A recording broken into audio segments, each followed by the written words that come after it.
ప్రార్థన చేసుకుందాం. సర్వశక్తి మికిలి కనికరింగల మా ప్రియ పరలోక తండ్రి, ఈ పరిశుద్ధమైన నామమునకు వందనాలు స్తోత్రాలు. ఏప్రిల్ నెల 26వ తారీఖు వరకు కూడా మమ్మలను కాపాడి భద్రపరిచి ఈ ప్రభు దినమందు ఎన్నో స్తుతించి మహిమపరిచి గణపరచడానికి మీరు మమ్మలను సజీవులుగా జ్ఞాపకం చేసుకున్న దాని కొరకు వందనాలు స్తోత్రాలు.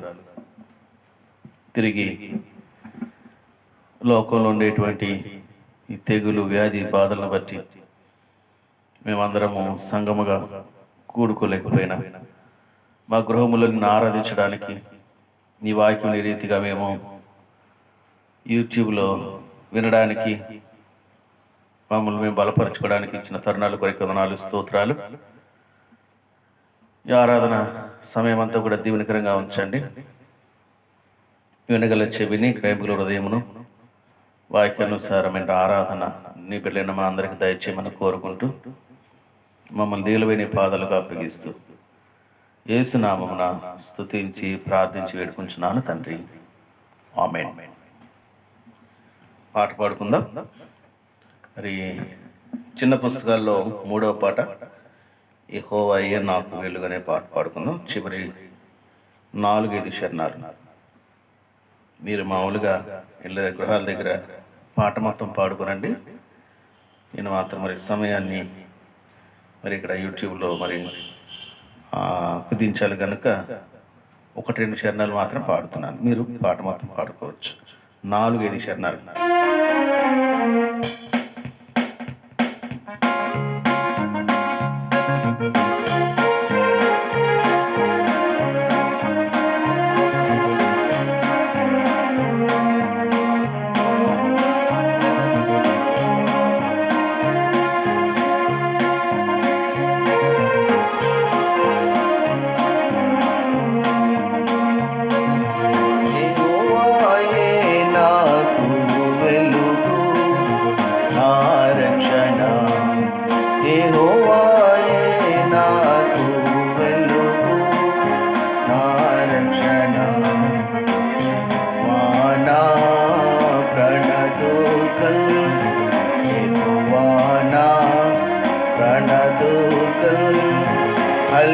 హల్లెలూయా స్తుతి పాడెదన్, హల్లెలూయా స్తుతి పాడెదన్. యెహోవాయే నాకు వెలుగు నా రక్షణ, యెహోవాయే నాకు వెలుగు. తన పర్ణశాలలో నన్ను దాచును, తన గుడారపు మాటునుంచును. తన పర్ణశాలలో నన్ను దాచును, తన గుడారపు మాటునుంచును. ఆశ్రయ దుర్గము పైన నెక్కించును, ఆశ్రయ దుర్గము పైన నెక్కించును. నా శ్రేయస్సు మూలము ప్రభువే, నా శ్రేయస్సు మూలము ప్రభువే. యెహోవాయే నాకు వెలుగు నా రక్షణ, యెహోవాయే నాకు వెలుగు. చుట్టియున్న శత్రువుల కంటే నన్ను ఎత్తుగా ప్రభు నా తలపైకెత్తును. చుట్టియున్న శత్రువుల కంటే నన్ను ఎత్తుగా ప్రభు నా తలపైకెత్తును. ఉత్సాహ ధ్వనులతో బలులర్పింతును, ఉత్సాహ ధ్వనులతో బలులర్పింతును. నిత్యము పాడుదు స్తుతి గణము, నిత్యము పాడుదు స్తుతి గణము. యెహోవాయే నాకు వెలుగు నా రక్షణ, యెహోవాయే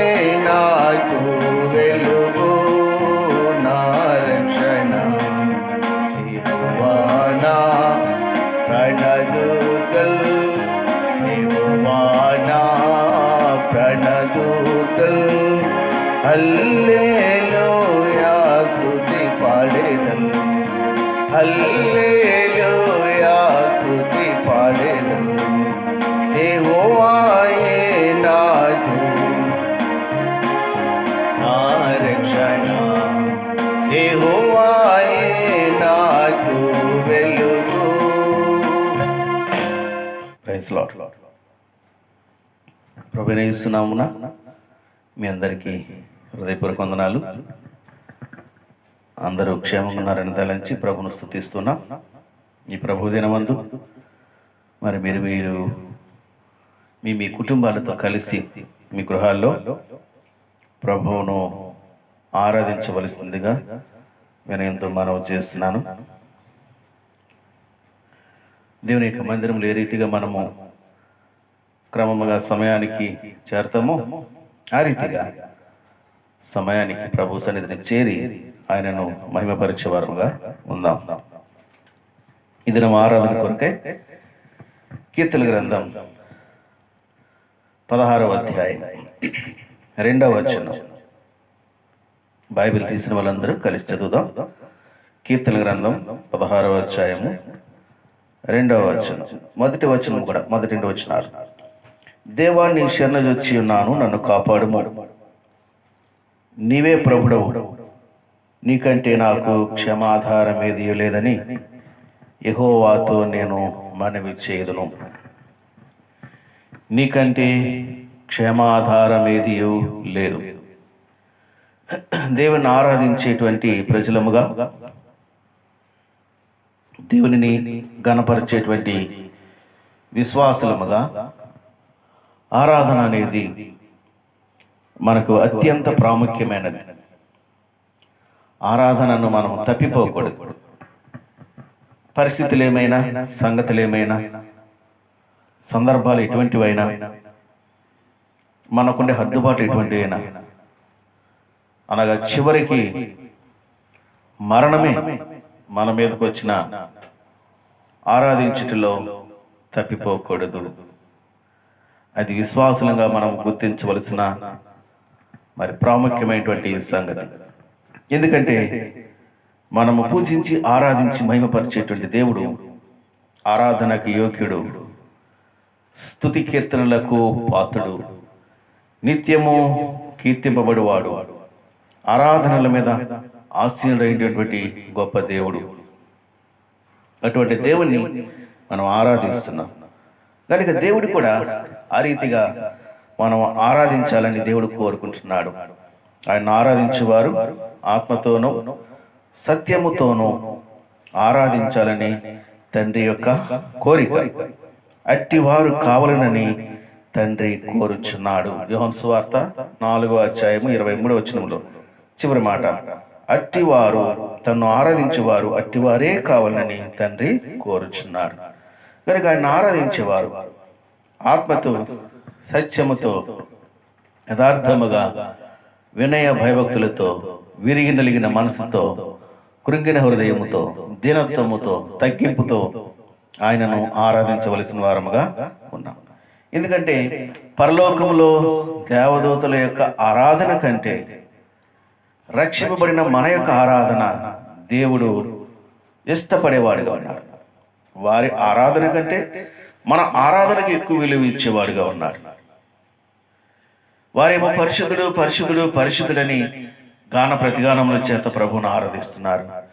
మనం రక్షింపబడిన వారమే, విమోచింపబడిన వారమే ప్రభువును హృదయపూర్వకముగా జిహ్వా ఫలములతో విరిగి నలిగిన మనసుతో మనం ఆరాధించే వారము ఉన్నాం. కనుకనే దేవుణ్ణి ఆరాధించడం దేవునికి ఎంతో ఇష్టమైనది. వినిచిన నీవు కూడా అంత ఇష్టముగా దేవుణ్ణి ఆరాధించాలని దేవుడు కోరుకుంటున్నాడు. దావీదు తన జీవితంలో అన్ని సమయాల్లో కూడా, అన్ని పరిస్థితుల్లో కూడా ప్రభువును ఆరాధిస్తూ వచ్చాడు. తన దుఃఖములో, తన కన్నిటిలో, తన శ్రమలో, తన బాధలో, తన నిరాశలో, తన ఇబ్బంది కలిగిన పరిస్థితుల్లో, తన చుట్టూ ఇబ్బంది కలిగిన వారు చేరి బాధను ఇంకా ఎక్కువ చేసినప్పుడు కూడా, సౌలు చేత తరమబడుచున్నప్పుడు కూడా, గుహల్లో కొండల్లో ఒంటరిగా తిరగవలసి వచ్చినప్పుడు కూడా, మరి తరమబడుచున్నప్పుడు కూడా ప్రభువును ఆరాధించట్లో తప్పిపోలేదు. కనుక మన అనుభవాలు మనం జ్ఞాపకం చేసుకుంటూ దావీదు వలె ప్రభువును ఆరాధించడానికి మనము సిద్ధపరచుకున్న వారముగా ఆరాధించడానికి కావలసిన కొన్ని మాటలు జ్ఞాపకం చేసుకుందాం. మనం చదువుకున్న భాగంలో నీకంటే క్షమాధారం ఏదియూ లేదు. ఎందుకని దావీదు ఆ మాట చెప్పగలుగుతున్నాడు? దేవునికంటే దేవునికి మించినటువంటి క్షేమం ఈ లోకంలో నాకు లేదని ఎందుకు చెప్పగలుగుతున్నాడంటే, దావీదు అనుభవించాడు. జీవముగల దేవునిలో ఉన్నటువంటి శక్తిని, ఆయన ప్రభావాన్ని, ఆయన మహిమను, ఆయనకు ఉండేటువంటి బలమును, ఆయనకు ఉండేటువంటి యోగ్యతను దావీదు అనుభవించాడు. కనుకనే అనుభవపూర్వకంగా దావీదు దేవుణ్ణి ఆరాధించగలుగుతున్నాడు. చూడండి, మొట్టమొదటిగా కీర్తన గ్రంథం 70వ అధ్యాయము 5వ వచనంలో, నేను శ్రమల పాలై దీనుడనైతిని, దేవా నన్ను రక్షించుటకు త్వరపడి రమ్ము, నాకు సహాయము నీవే, నా రక్షణకర్తవు నీవే. మొట్టమొదటిగా దావీదు దీనత్వములో సహాయము చేసేటువంటి దేవుడు నాకున్నాడు, నా రక్షణకర్తవు నీవే అంటున్నాడు. కనుక ఈ లోకంలో మన రక్షించినటువంటి దేవుడు, మన విమోచకుడు, జీవముగల దేవుడు. ఆ జీవముగల దేవుణ్ణి మనము హృదయపూర్వకముగా నిండైన కృతజ్ఞతతో ఆరాధించవలసిన వారముగా. ఆయన తప్ప లోకంలో మనం రక్షించేవారు లేరు. ఆయన ద్వారా తప్ప లోకంలో మనకు విమోచన లేదు. ఆయన విమోచకుడు. పాపము నుండి, శాపము నుండి, లోకము నుండి, భౌతికమైన సంగతుల నుండి, హద్దుబాట్ల నుండి, పరిస్థితుల నుండి మళ్ళీ విమోచించగలిగినటువంటి శక్తిమంతుడు ఆయన. కనుక ఆ విమోచకుడు మనం రక్షించుకున్నాడు. పాపముల చేత, అపరాధముల చేత మనం చచ్చిన వారమై ఉండగా, మరణపాత్రులమై ఉండగా, శాపానికి గురి కావలసిన వారమై ఉండగా, దేవుడు మనల్ని ప్రేమించి భయంకరమైనటువంటి ఉగ్రత నుండి మనల్ని తట్టించి, మన మీద ఉన్నటువంటి శాపమంతా ఆయన భరించి మనల్ని విమోచిస్తూ వచ్చినాడు. తెస్సలోనికీయులకు రాసిన మొదటి పత్రిక 5వ అధ్యాయం 9వ వచనం, ఎందుకనగా మన ప్రభువైన యేసుక్రీస్తు ద్వారా రక్షణ పొందుటకే దేవుడు మనల్ని నియమించును గాని ఉగ్రత పాలవుటకు నియమింపలేదు. స్వభావ సిద్ధముగా పాపమును బట్టి ఉగ్రత పాలవలసిన వారు, మరణపాత్రులం, నరకమే మన యొక్క గమ్యస్థానం. అటువంటి స్థితిలో ఉన్నటువంటి మనలను దేవుడు ప్రేమించి విమోచించి రక్షించుకొని ఆయన బిడ్డలుగా చేసుకున్నాడు. అందుకనే యోబు తన జీవితంలో అంటున్నాడు, నా విమోచకుడు సజీవుడు. చూడండి, యోబు గ్రంథం 19వ అధ్యాయము 25వ వచనం. యోబు గ్రంథం 19:25, అయితే నా విమోచకుడు సజీవుడనియు తరువాత ఆయన భూమి మీద నిలుచుననియు నేను ఎరుగుదును. మనల్ని విమోచించిన వాడు సజీవుడు. ఆకారము కాదు, రూపము కాదు, లేక ఒక స్థానంలోనే కూర్చుండేటువంటి వ్యక్తి కాదు, ఏ విధమైనటువంటి నిత్యమైనటువంటి అనుభవం కాదు. మనల్ని విమోచించిన వాడు సజీవుడు. కనుక ఆ సజీవుడు మనల్ని విమోచించి మనను పరలోక సంబంధమైనటువంటి రాజ్య వారసులుగా చేసుకుంటూ వచ్చినాడు. కనుక ఆయనను ఆరాధించవలసిన వారముగాను, మన క్షేమను గురించి ఆయన ఆలోచించి, మన భూలోకంలో కంటే పరలోకంలో ఉండే ఆయన చిత్తము గనుక ఇక్కడి నుండి మనను అనగా భూమి మీద ఉన్న వాళ్ళని విమోచించి, పాపం నుండి విమోచించి, శాపగ్రస్త స్థితి నుండి వాళ్ళని విమోచించి నిత్య రాజ్యమునకు నిన్ను నన్ను వారసునిగా చేసుకుంటూ వచ్చినాడు. అందుకని ఆ దేవుణ్ణి మనము ఆరాధించవలసిన వారముగా ఉన్నాం. రెండవదిగా కీర్తన గ్రంథం 71వ అధ్యాయం 3వ వచనం, నేను నిత్యము చొచ్చినట్లు నా ఆశ్రయ దుర్గముగా ఉండము, నా శైలము, నా దుర్గము నీవే, నీవు నన్ను రక్షింప నిశ్చయించి ఉన్నావు. రెండవదిగా దావీదు అంటున్నాడు, నా ఆశ్రయ దుర్గము నీవే, నా కాపుదల నీవే, నా భద్రత నీవే.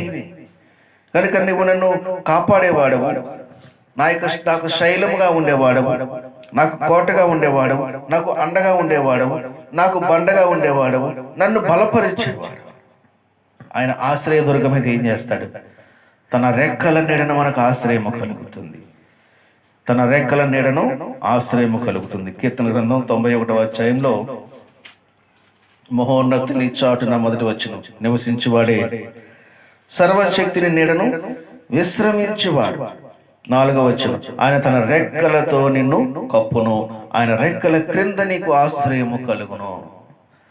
కనుక మన పరిస్థితుల్లో, మనకు అనుభవాల్లో మనకు ఆశ్రయము కావాలి. మనం తరబడుచున్నప్పుడు సాతాను చేత, శోధనల చేత, వ్యాధి బాధల చేత, తెగుల చేత, మరణముల చేత తరబడుచున్నప్పుడు మనకు ఆశ్రయము కావాలి. ఆశ్రయము ఆయనే. ఆశ్రయ దుర్గముగా ఉండేటువంటి గొప్ప దేవుడు. చూడండి 31వ అధ్యాయం యెషయా గ్రంథం ఏ రీతిగా మనకు ఆశ్రయముగా ఉంటాడు. యెషయా గ్రంథం 31వ అధ్యాయం 5వ వచనం, పక్షులు ఎగురుచు తమ పిల్లలను కాపాడినట్లు సైన్యములకు అధిపతికి యెహోవా యెరూషలేమును కాపాడుచు దానిని కాపాడుచు విడిపించుచు దానికి హాని చేయక తప్పించుచుండును. ఆశ్రయ దుర్గమైనటువంటి దేవుడు యెరూషలేమును కాపాడేవాడు. యెరూషలేము అనగా దేవుని యొక్క సంఘం, దేవుని ప్రజలమైనటువంటి మనలను ఆయన అనునిత్యము కాపాడేవాడు. ఎలా కాపాడతాడు? ఆయన మన ముందు వెనకల దూతను తోడుగా ఉంచాడు. యెహోవా యందు భయభక్తులు గల వారి చుట్టూ ఆయన దూత కావలిండి వారిని రక్షించిన. ఆ దూత ఎలా ఉంటది, ఏం చేస్తుంది? చూడండి ఒక మాట, యెషయా గ్రంథం 52వ అధ్యాయము 12వ వచనం, 2వ భాగం, యెహోవా మీ ముందర నడుచును, ఇశ్రాయేలు దేవుడు మీ సైన్యపు వెనుకటి భాగమును కావలి ఉండును. దూత తోడుగా ఉంటుందంటే దూత వచ్చి మనతో ఉంటుంది అనుకుంటాం. దేవుడే మనతో ఉంటాడంట. ఆయన యొక్క ఆత్మ మన చుట్టూ ఉంటుంది. ఆయనే మనకు కావలిగా ఉంటాడు. ఆయనే మనకు ఆశ్రయముగా ఉంటాడు. కనుక అట్టి ఆశ్రయ దుర్గమైనటువంటి దేవునిని మనము స్తుతించవలసిన వారముగా, ఆరాధించవలసిన వారముగా ఉన్నాం. మూడవదిగా కీర్తన గ్రంథం 32వ అధ్యాయం 7వ వచనం, కీర్తనలు 32:7, నా దాగు చోటు నీవే, శ్రమలో నుండి నీవు నన్ను రక్షించెదవు, విమోచన గానముల చేత నీవు నన్ను ఆవరించెదవు. మూడవదిగా దావీదు భక్తుడు దేవుని ఎందుకు స్తుతిస్తున్నాడంటే, నా దాగు చోటు నీవే. కొన్నిసార్లు మనం దాగుకొనవలసిన పరిస్థితులు వస్తాయి, బయటకు రాకుండా కాపాడుకోవలసిన పరిస్థితులు వస్తాయి. యేసు కూడా ఆ యొక్క శాస్త్రులు, పరిసయ్యులు, సద్దుకేయులు యేసును దేవాలయం అంచు నుండి కిందకు పడదోయాలని ప్రయత్నం చేస్తే యేసు దాగి తను తప్పించుకుని వెళ్ళిపోయినాడు. కారణం ఏంటంటే ఆయన సమయం ఇంకా రాలేదు. కానీ కొన్ని పరిస్థితుల్లో శత్రువు మన మీదకి వచ్చినప్పుడు, వాడు విజృంభిస్తున్నప్పుడు, మన మీద దాడి చేస్తున్నప్పుడు మనం కొన్నిసార్లు దాక్కోవాలి. ప్రస్తుత దినాలు అవి, ఈ యొక్క వ్యాధి, ఈ బాధ, ఈ తెగులు మన మీద దాడి చేయడానికి ప్రయత్నం చేస్తుంది. అయితే అది భక్తిహీనుల కొరకని నేను వాక్యం సెలవిస్తుంది. భక్తులు ఏంటంటే విశ్వాసం ఏంటండి, లేక రక్షింపబడి నిన్ను నన్ను దేవుడు దాక్కోమంటున్నాడు. కొంతకాలం దాగి ఉండు, ఆ శ్రమ నుండి తప్పించబడానికి కొంతకాలం దాగి ఉండు. కనుక మళ్ళీ మనం భద్రపరచుకునవలసిన వారముగా ఉన్నాం. 27వ అధ్యాయము ఆ దాగు చోటు ఎలా ఉంటుంది, దాగు చోటులో కూడా దేవుడు ఎలా సహాయం చేస్తాడు. 27వ అధ్యాయం యెషయా గ్రంథం, యెహోవాను నేను దానిని కాపు చేయుచున్నాను, ప్రతి నిమిషం నేను దానికి నీరు కట్టుచున్నాను, ఎవడును దాని మీదకి రాకున్నట్లు దివారాత్రము దాన్ని కాపాడుచున్నాను. ఆ దాగిన స్థలములో కూడా జీవమగల దేవుడు ఎంత సహాయం చేస్తున్నాడు, ఎంతగా కాపాడుతున్నాడు. ప్రతి నిమిషము దివారాత్రములు ఆయన కాపాడుతూనే ఉన్నాడు. కనుకనే మూడవది ఏంటంటే ఆయన మన దాగుచోటు అనగా మనల్ని భద్రపరిచేవాడు, మన క్షేమమును చూసేవాడు. అందుకని దావీదు ఏమంటున్నాడు, నీకంటే నాకు క్షమాధారం ఏదియో లేదు. కనుక మనల్ని భద్రపరిచేటువంటి దేవుడు మనకున్నాడు. ఎందుకు భద్రపరుస్తాడు? మనం ఆయన బిడ్డలం. ఆయన రక్తం చేత విమోచింపబడినవారు, ఆయన రక్తం చేత మనం కొనుక్కున్నాడు. అంతేకాదు ఆయన అరచేతుల మీద మనం చిక్కున్నాడు. యెషయా గ్రంథం 49:16, నా అరచేతుల మీద నేను నిన్ను చెక్కుకొని ఉన్నాను, నా అరచేతుల మీద నేను నిన్ను చెక్కుకొని ఉన్నాను. కనుక దేవుని యొక్క చేతుల మీద మనం చెక్కుకున్నాడు. కనుక మనకి ఈ విధమైనటువంటి ఇబ్బంది లేదు, శ్రమ లేదు. ఆయనే మనల్ని భద్రపరుస్తాడు. మనం ఆయన చేతిలో ఉన్నాం. కనుక ఆయన కంటే మనకు క్షమాధారం ఏది కూడా లేదు. 4వది 22వ అధ్యాయం కీర్తన గ్రంథం 22వ అధ్యాయము 10వ వచనం, గర్భవాసినైనది మొదలుకొని నాకు ఆధారము నీవే, నా తల్లి నన్ను కన్నది మొదలుకొని నా దేవుడవు నీవే. శ్రమ వచ్చి ఉన్నది, సహాయము చేయవాడు ఎవడనూ లేడు, నాకు దూరముగా ఉండకము. 4వది దావీదు ప్రభుని ఎందుకు ఆరాధిస్తున్నాడంటే నాకు ఆధారము అందరూ విడిచిపెట్టవచ్చు, బంధువులు విడిచిపెట్టవచ్చు, అన్నదమ్ములు విడిచిపెట్టవచ్చు, తోబుట్టువులు విడిచిపెట్టవచ్చు. పరిస్థితులు ఎటువంటివి? ఒకరినొకరు కలుసుకోకూడదు, ఒకరి దగ్గరికి ఎవరు వెళ్ళకూడదు, వెళ్ళడానికి కూడా ప్రయాణ సాధనాలు లేవు. ఎవరికి వారు, ఎక్కడ వారు అక్కడే బంధింపబడిన వారంగా ఉన్నాం. మరి మనకు ఆధారం ఎవరు? మనకు సహాయం చేసే దేవుడు. దావీదు ఏమన్నాడు చూడండి, నాకు శ్రమ వచ్చి ఉన్నది, సహాయం చేయవాడు ఎవడు లేడు. మరి నాకు ఎలాగా? యెహోవా నీవే నాకు ఆధారం, నీవే నా పోషకుడు, నీవే నన్ను బలపరచేవాడు, నీవే నా పక్షంగా కృప చూపించేవాడు. చూడండి, కీర్తన గ్రంథం 3వ అధ్యాయం 5వ వచనం, యెహోవా నాకు ఆధారము, కావున నేను పండుకుని నిద్రపోయి మేలుకొందును.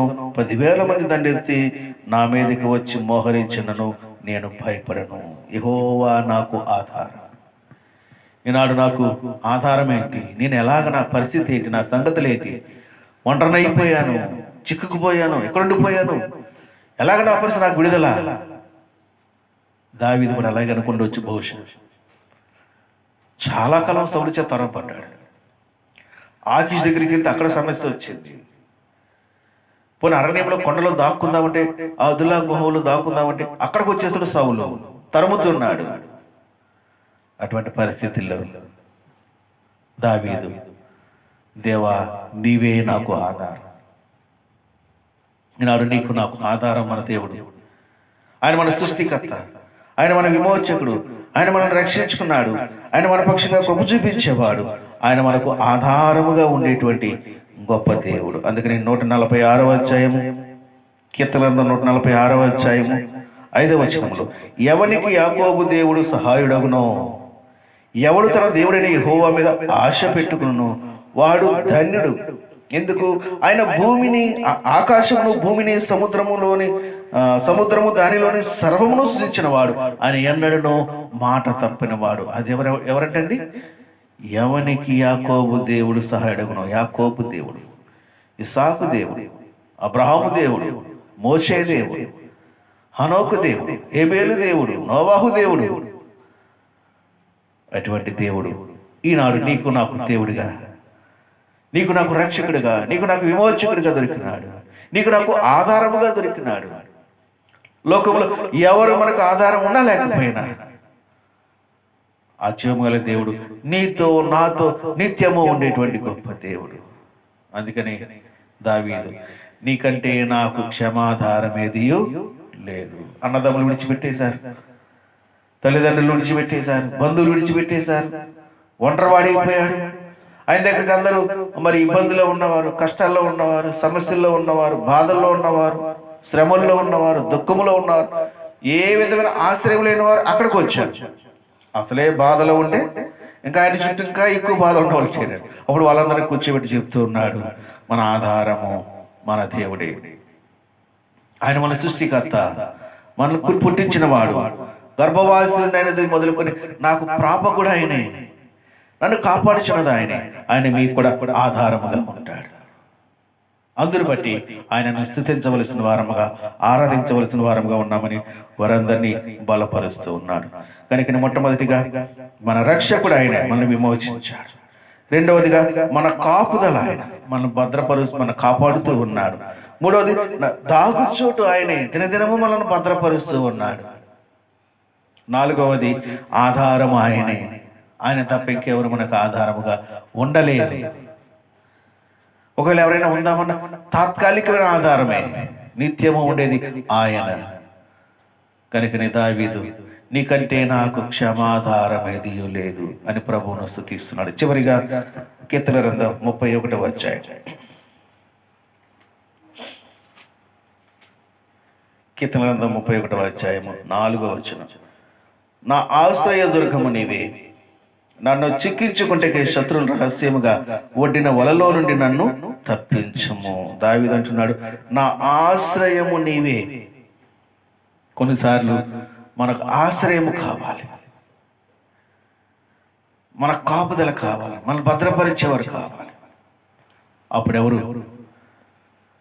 ఏదైనా సమస్య వచ్చింది, ఆ సమస్యలో మనకు ఆశ్రయం కోసం మనం అటు ఇటు వెతికితే ఎవరు మనం చేరనవరు. దేవుడే మనకు ఆశ్రయం. అందుకని ఇశ్రాయేలు ప్రజలు పొరపాటున ఏదైనా తప్పు చేస్తే మీకోసం ఆశ్రయపురాలు కట్టించుకుని అన్నాడు. చూడండి, సంఖ్యాకాండం 35వ అధ్యాయం.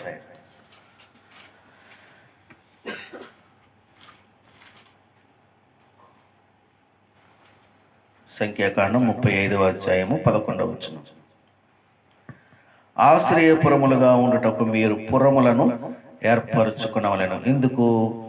నీవు ఇశ్రాయేలీయులతో ఇట్లనము, మీరు యోర్దాను దాటి కనాను దేశంలోనికి వెళ్ళిన తర్వాత ఆశ్రయపురములు మీరు ఏర్పరచుకునేవాళ్ళు. 12వ వచనం. పొరపాటున ఒకని చంపిన వాడు వాటిలోనికి పారిపోవచ్చును. ఏదైనా పొరపాటున ఏదైనా తప్పు చేసామనుకోండి, ఆశ్రయం కావాలి. చాలాసార్లు ఏదైనా పొరపాటున ఏదైనా జరిగిందనుకోండి, మాటలోనో ఆలోచనలోనో లేదా మన యొక్క క్రియలోనో తప్పిపోయామనుకోండి, పొరపాటున ఏం చేస్తారు లోకస్తులు, లేదా మనకు కలిగిన వారే, మన బంధువులు ఏం చేస్తారు?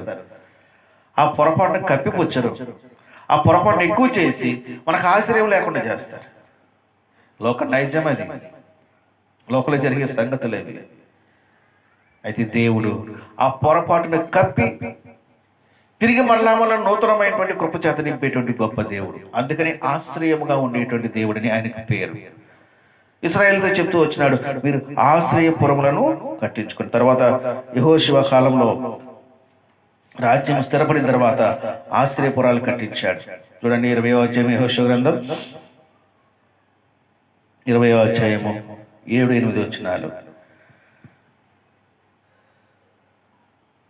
అప్పుడు వారు నఫ్తాలీల మన్యంలో, గలిలీలో కెదేషును, ఎఫ్రాయిమీయుల మన్యములో షెకెమును, యూదా వంశస్థుల మన్యమందలి హెబ్రోనును, కిరియతర్బాను ప్రతిష్ఠించి తూర్పు దిక్కున యోర్దాను అవతల యెరికో వద్ద రూబేనీయుల గోత్రముల నుండి మైదానముల మీద ఉన్న అరణ్యములోని బేసెరు, గాదీల గోత్రం నుండి గిలాదులోని రామోతును, మనషీల గోత్రం నుండి బాషాలోని గోలానును 6 ఆశ్రయపురములు ఏర్పాటు చేసుకున్నారు. ఆశ్రయపురాలు కూడా అర్థాలు చాలా వింతైన అర్థాలు, మనకెంతో ఆదరణ కలిగించే, మనం బలపరిచేవి. మొట్టమొదటిగా కెదేషు అనగా, లేకపోతే కాదేశు అనగా పరిశుద్ధ స్థలము. మన ఆశ్రయపురము లేక మన ఆశ్రయ స్థానం ఎక్కడండి? పరిశుద్ధ స్థలము, దేవుని యొక్క మందిరం, దేవుని యొక్క సన్నిధి. ఈనాడు అది మనం కోల్పోతున్నాం. చాలా విచారకరమైన సంగతి, చాలా దుఃఖకరమైన సంగతి. ఆ మందిరం యొక్క ఆశ్రయాన్ని మనం కోల్పోతున్నాం. అయినా దేవుడు మనతో ఉన్నాడు కనుక మనం ధైర్యంగా ఆయన వైపు చూడవలసిన వారం ఉన్నాం. తగిన సమయం ఉంది, తిరిగి ఆయన మనల్ని సమకూరుస్తాడు. మొట్టమొదటిగా కెదేష్ అనగా పరిశుద్ధ స్థలము. రెండవది షెకెము. షెకెము అనగా భుజము. భుజం అనగా ఆయన ఆధారము. మనం మోయలేని బరువు ఆయన మోస్తాడు. అందుకని నీ భారం యెహోవా మీద మోపము అంటున్నాడు. కనుక షెకెము అనగా భుజము. మూడవది హెబ్రోను. హెబ్రోను అనగా సహవాసము, కలిసి ఉండుట. కలిసి ఉండుట, అందరము కలిసి కూడుకునుట, కలిసి ఆరాధించుట, కలిసి ప్రార్థించుట, కలిసి బలలో ఎక్కించుట. నాలుగవది బేసెరు అనగా శక్తివంతుడు. ఆయనకి మించిన శక్తివంతుడు ఎవడు లేడు లోకం లేక, ఆయనే శక్తివంతుడు. నాలుగవది రామోతు అనగా ఉన్నతమైన స్థలం. అది భూ సంబంధమైనది కాదు, ఉన్నతమైన స్థలం, ఎత్తైన స్థలం, దేవుడు లే స్థలం. అందుకని ఆకాశం నా సింహాసనం, భూమి నా పాదపీఠము అంటాడు. ఆయన ఉన్నతమైన స్థలములో, మహోన్నతమైన స్థలంలో నివసించేటువంటి వాడు. చివరిది గోలాను. గోలాను అనగా వలయము అనగా మన చుట్టూ భద్రతగా ఉండేవాడు. ఎంత గొప్ప దేవుడు అండి. దావీదు అట్టి అనుభవాలు కలిగి దేవుని స్తుతిస్తున్నాడు. నా ఆశ్రయము నీవే అంటున్నాడు. నా ఆశ్రయము నీవే. ఈనాడు దేవుని బిడ్డలముగా, విశ్వాసులముగా, రక్షింపబడిన వారముగా మన ఆశ్రయము మన సిలువే. ఆ సిలువ ద్వారానే మనకు ఆశ్రయం కలుగుతుంది. ఆ సిలువలోనే మన యొక్క పాపములన్నిటికీ పరిహారము దొరికింది. ఆ సిలువ ద్వారానే మనకు రక్షణ దొరికింది. ఆ సిలువ ద్వారానే మనం విమోచింపబడ్డాం. ఆ ఆ శిలువ రక్తం ద్వారానే మన పాపలు కడగబడ్డాయి. ఆ శిలువలోనే ఆయన బలియాగం చేయబడి ద్వారానే మనకు నిరీక్షణ దొరికింది. ఎంత గొప్ప సంతోషం! అందుకనే దావీదు ఏమంటున్నాడు? 16వ అధ్యాయం కీర్తన 2వ వచనంలో, నీవే ప్రభుడవు, నీకంటే నాకు క్షేమాధారం ఏదియు లేదు. మన క్షేమము, మన ఆధారము, మన ప్రభువు, మన ఆశ్రయము, మన దుర్గము, మన దాగుచోటు, మనకు ఆధారము, మన కాపుదల, మన భద్రత సమస్తము ఆయనే. గనక ఆయనను స్తుతించబద్దులమై ఉన్నాం. కనుక నీ ఆరాధన సమయంలో ప్రభు పాదాల దగ్గరికి వెళదాం. ప్రభా, నన్ను కాపాడినవాడు, నన్ను విమోచించిన వాడు, నాకు రక్షకుడిగా ఉన్నవాడు, నాకు ఆశ్రయదుర్గముగా, నాకు కాపుదలుగా ఉన్నవాడు, నాకు ఆధారముగా ఉన్నవాడు, నాకు వలయం వలె, నాకు సహవాసుడిగా, నా రక్షణాధారముగా, నా యొక్క పరిశుద్ధ స్థలముగా, శక్యముగా నీవున్నావు. నీకు వందనాలయ్యా. ఈనాడు నీవు నాకు లేకపోతే లోకములు అందరి వలె నేను కూడా మరణించేవాడిని, నా జీవితం ముగించవలసి వచ్చును. ఈనాడు నేను సజీవునై ఉన్నానంటే అది నీ ఉచితమైన కృప. ఎందుకంటే నీవే నా క్షేమమును గురించి చింతించేవాడు, నా క్షేమాధారము నీవే. అందుకని యోబు ఏమంటున్నాడు? నా విమోచకుడు సజీవుడు, నన్ను కూడా సజీవునిగా ఉంచాడు, కనుక నేను ఆయన్ని స్తుతిస్తున్నాను. ఇటువంటి అనుభవాలతో వాక్యమును జ్ఞాపం చేసుకుంటూ మనల్ని ప్రేమించినటువంటి మన ప్రభువును మరి నిండైనటువంటి కృతజ్ఞతతో జపాఫలములు, స్తుతి అర్పణల చేత ఆయన ఆరాధిద్దాం, గణపరుద్దాం, ప్రార్థన చేసుకుందాం. పరిశుద్ధమైన ప్రియపరలోకపు తండ్రి, నీ పరిశుద్ధమైన నామమునకు వందనాలు, స్తోత్రాలు. నీకంటే క్షేమాధారం ఏదీ లేదు. అందరి బట్టి నేను స్తుతిస్తున్నా. నాకు రక్షకుడిగా, నాకు విమోచకుడిగా, నాకు ప్రభువుగా, నాకు ఆధారముగా, నాకు ఆశ్రయముగా, నా కాపుదలుగా, నా భద్రతగానే ఉన్నదాని కొరకే వందనాలు. నీ ప్రియకుమారుని రక్తం ద్వారా సిలువలో నా పాపములన్నిటి నుండి నాకు విముక్తి కలుగ చేసి, ఆ సిలువను నాకు ఆధారముగా ఉంచి, ఆ సిలువ శరణు వేడుకున్నప్పుడు నా పాపములు క్షమించి నన్ను పరిశుద్ధునిగా చేసిన గొప్ప దేవా, నీకు వేలాది వందనములు, స్తోత్రములు. నీ భక్తులు ఆరాధన చేస్తుండగా నా ఆరాధన కూడా ఐక్యపరిచి పరమందు చేర్చుకుని మహిమ పొందమని కోరుకుంటూ యేసుక్రీస్తు ప్రశస్త నామమున స్తుతించి ఆరాధించి నీకే సమర్పించుకుంటున్నాను తండ్రి. ఆమేన్.